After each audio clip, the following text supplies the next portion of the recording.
ጋይስ ስግጥ የሚለው ቃል ብናቆም ይሻላል። ምክንያቱም በጣም ብዙ ሰዎችን እያስቆጣን ያለው አዶናይ ሰግጥ የሚለውን ቃል አልጠቀመም ለምን አለ? አልጠቀመም ያለው በማህበራዊ ሚዲያ በደረሰበት ተቃውሞ ወይስ በራሱ ጊዜ? አዶናይ የሚያዘጋጀው የሰግጥ ፍምስ ቱርስ ለምን ተቃውሞ ገጠመው?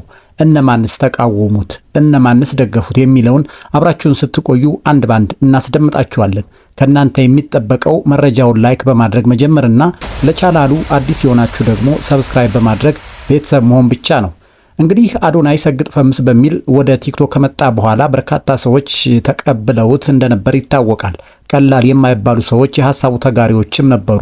ከቅርብ ጊዜ ወዲህ ግን ሰግጥ ፈምስ የሚለው ሐሳብ አንዳንድ ሰዎች ትክክል አይደለም እያሉ ነው። ቲክቶከሩ አዶናይ ሰግጥ ፈምስ ቻሌንጅ ጉዞ ተቃውሞ ገጠመው። ከቅርብ ጊዜ ወዲህ አዶናይ ከአፍሮ ሀብ ጋር በመተባበር ሰግጥ ፈምስ ቱር ላዘጋጅ ነው በሚል መግለጫ መስጠቱ ይታወቃል። የሰግጥ ፈምስ ቱር መነሻውን አዲስ አበባ አድርጎ መላው የኢትዮጵያን ክፍል ያካለለ እንደሆነና አፍሪካን ጨምሮ በመላው ዓለም የሚደረግ ቱር እንደሆነ አብራርቷል። ይህን ፕሮጀክት አርቲስት ሰራዊት ፍቅሬን ጨምሮ በርካታ ታዋቂ ሰዎች እንደሚደግፉት እና በመግለጫውም ላይ ተገኝተው እንደነበር የቪዲዮና የፎቶ ማስረጃዎች ወጥተዋል። ይህን ተከትሎ በአዶናይ ፊት አወራሪነት የሚዘጋጀው ሰግጥ ፈምስ ቱር ከባድ ተቃውሞ ገጥሞታል። አዶናይ ብቻ ሳይሆን ተባባሪ አዘጋጆችና ሰራዊት ፍቅሬን ጭምር የተቃውሞ አንድ አካል ሆነዋል። ይህንን ሐሳብ ከተቃወሙ ታዋቂ ሰዎች መካከል በድሉ ዋቅጅራ አንዱ ነው። ታዋቂውና ደራሲው የሥነ ጽሑፍ መምህር የሆኑት በድሉ ዋቅጅራ በማህበራዊ ድረገጻቸው ያሰፈሩት መልእክት ብዙዎች እየተቀባበሉትም ይገኛሉ። ደራሲውና ሰግጥ ፈምስ ቱር የውድቀት አዋጅ ነው በሚል ሐሳቡን ይጀምራል። የቲክቶክ አዋርዱ ሲገርመን ሰግጥ ፈምስ የሚል ቱር መጀመሩ የሚገርም ነው ይላል በድሉ ዋቅጅራ። ይህንን ቱር የሚደግፉት ሰዎችና ተቋማት ምን አስበው ነው በሚል የጽሁፉን ማብራሪያ ያክላል በድሉ። እንደሰመረ ባሪያውና አሌክስ አብርሃም ወዘተ ያሉ ሰዎች በቲክቶክ በሚሰሩት ጠቃሚ ይዘት ስማቸው እንኳ ሳይጠራ አለመለወጥን፣ አእምሮን ያለመጠቀምን አርማ አድርገው የሚንቀሳቀሱ ወጣቶችን መኪና የሚሸልሙ በሚሊዮን የሚቆጠር ተከታዮች እንዲያገኙ የሚያግዙ ተቋማትን መመልከት እጅግ በጣም ያሸማቅቃል፣ በሀገርና በማህበረሰብ ላይ ተስፋ ያስቆርጣል ይለናል በድሉ ዋቅጅራ። ባህል ሚኒስቴር፣ ትምህርት ሚኒስቴር በወጣቶች ሴቶችና ማህበራዊ ጉዳይ ላይ የሚሰሩ ሚኒስቴሮች ይህንን ጉዳይ ማስቆም አለባቸው በሚል ሐሳቡን ያስከትላል።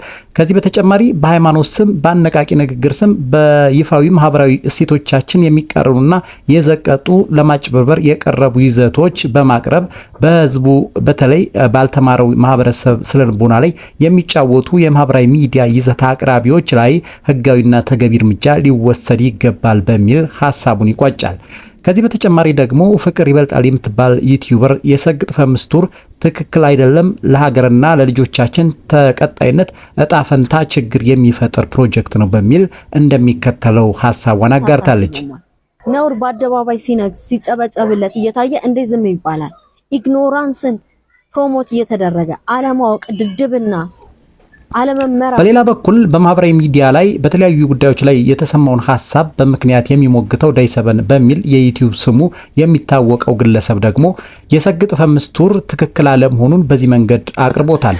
ስንት ምሁር፣ ስንት ፕሮፌሰር፣ ስንት ለሀገር የሚጠቅም ሹርድ የሆነ ሰው እያለ እና አዶናይ ሁሉም ነገር ተቆጣጥረውታል ማለት ነው። እና ለገንዘብ ብለው አዶናይ ሰግጥ ፈምስ በሚል የሚጠቀመው አገላለጽ በስራው ላይ ችግር እየፈጠረበት እንደሆነና የሚፈልገውን ነገር ማድረግ እንዳልቻለ በመግለጽ ሰግጥ የሚል ቃል መቅረት እንዳለበት ተሰምቷል። እስኪ አድምጠነው እንመለስ።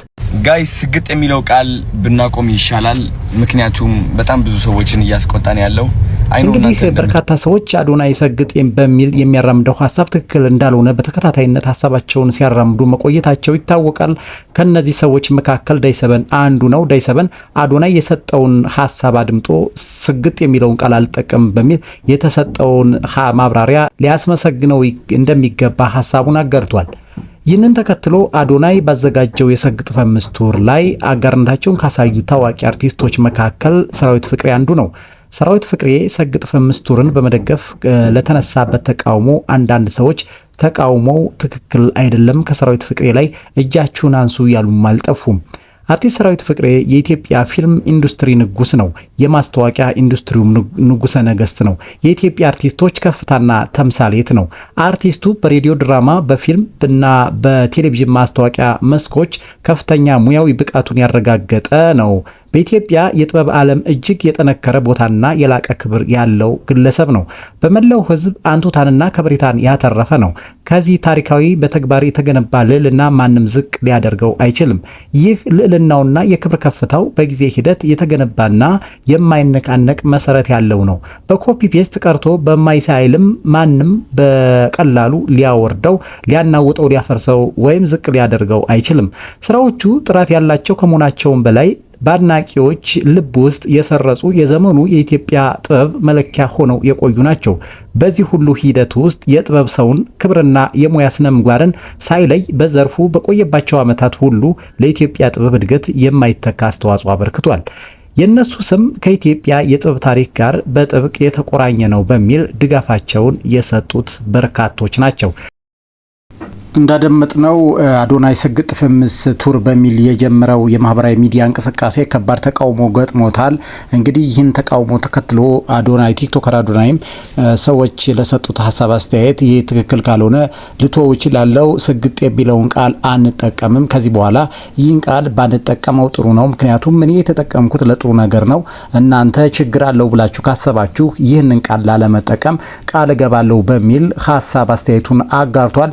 እንግዲህ ይህን ተከትሎ በርካታ ሰዎችም ይህንን ጉዳይ በማለቱ ቲክቶከር አዶናይ ምስጋናቸውን እየገለጹ ነው። ምክንያቱም ይህ ከሀገር ባህል ወግና ልማድ የተቃረነ ስለሆነ ይህንን ባትጠቀም ብላችሁ ሀሳብ አስተያየታችሁን ለሰጣችሁኝ ሰዎች ምስጋና አቀርባለሁ። ስለዚህ ሰዎች ሰግጥን የተጠቀምኩት የኔ ሀሳብ የነበረው እንድንሰራ እንድንተጋና ለዓላማችን ማሳኪያ የተጠቀምኩበት እንጂ ለሌላ ነገር የተጠቀምኩት አይደለም። ስለዚህ ሰዎች ሰግጥ የሚለውን ቃል ሳንጠቀም ዓላማችንን ማሳካት እንችላለን በሚል ሀሳብ አስተያየቱን አጋርቷል። እንግዲህ በርካታ ሰዎች ይህንን ጉዳይ ሰግጥ ፍምስ ቱርን የተጋሩ ወይም ደግሞ ድጋፋቸውን የሰጡ ሰዎች ጭምር ተቃውሞ ደርሶባቸዋል። ከነዚህ ሰዎች መካከል አርቲስት ሰራዊት ፍቅሬ አንዱ ነው። እንግዲህ ይህን ጉዳይ መደገፍ አልነበረባቸውም፣ እንዴት ይህን ሀሳብ ይደግፋል፣ ከሱ የማይጠበቅ ነው በሚል በርካቶች ሀሳባቸውን እየገለጹ ነው። ከነዚህ ሰዎች መካከል ደግሞ ዶክተር በድሉ ዋቅጅራ አንዱ ነው። ይህ ጉዳይ በቲክቶክ አዋርዱ ላይ ተመለከት ነው። እንደገና ይህ ሳይገርማቸው ሳይደንቃቸው ይህ ተግባራቸው ሳያሳፍራቸው እንደገና ሰግጥ ፍምስ ቱር በሚል መምጣታቸው እጅግ የሚያሳዝንና ለሀገር ለወገንም ለባህልም የማይጠቅም የሀገርን ባህል የሚሸረሽር ነው በሚል ሀሳቡን አጋርቷል። ይህ ሀሳብ ደግሞ ብዙዎች ሀሳቡን ገዝተውት ሀሳብ አስተያየቱን በማህበራዊ ሚዲያ ላይ እየተቀባበሉት ይገኛሉ። እንግዲህ እኛም ይህንን ጉዳይ ወደ እናንተ አቀረብንላችሁ። እኛ ከእንደዚህ አይነት ነገር ከፍረጃ ተቆጥበን የቀረቡ ሀሳቦችን ከመስጠት እንጂ ከሌ ትክክል ነው ከሌ ስህተት ነው የሚለውን ለማቅረብ ሳይሆን እኛ የቀረቡ ማህበራዊ ሚዲያ ላይ በጉዳዩ ላይ የቀረቡ ጉዳዮችን ወደ እናንተ ማድረስ ነው።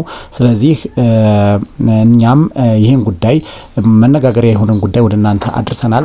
እንግዲህ በቀጣይ እስከምንገናኝ ለቻናሉ አዲስ የሆናችሁ ሰብስክራይብ በማድረግ መረጃውን ደግሞ ሻር በማድረግ ለብዙዎች እንዲደርስ አድርጉ። ለዛሬ የነበረን ጊዜ ይህን ይመስል ነበር። መልካም ጊዜ